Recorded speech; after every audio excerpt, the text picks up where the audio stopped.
আর আমি ঈসা ইবনে মারইয়ামকে দিয়েছি সুস্পষ্ট প্রমাণাদি। তিলকার রসুল ফাদ্দালনা বা'দাহুম আলা বা'দিন মিনহুম মান কাল্লামাল্লাহু ওয়া রাফা'a বা'দাহুম দারাজাত। ওই রাসূলগণ আমি তাদের কাউকে কারো উপর শ্রেষ্ঠত্ব দিয়েছি, তাদের মধ্যে কারো সাথে আল্লাহ কথা বলেছেন এবং কারো কারো মর্যাদা উঁচু করেছেন।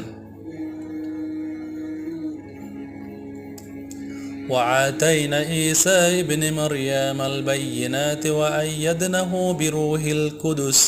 আর আমি ঈসা ইবনে মারিয়ামকে দিয়েছি সুস্পষ্ট প্রমাণাদি এবং আমি তাকে শক্তিশালী করেছি রুহুল কুদুসের মাধ্যমে।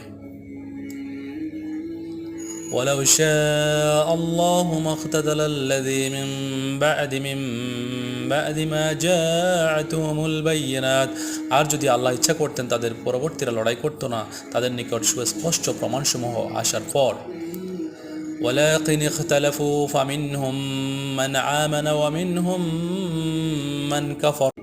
কিন্তু তারা মতবিরোধ করেছে, ফলে তাদের মধ্যে কেউ ঈমান এনেছে আর তাদের কেউ কুফরি করেছে। ওয়ালাউ শাআ আল্লাহু মাখতাতালু ওয়ালাকিন্নাল্লাহা ইয়াফআলু মা ইউরিদ। আর আল্লাহ যদি চাইতেন তাহলে তারা লড়াই করতো না, কিন্তু আল্লাহ যা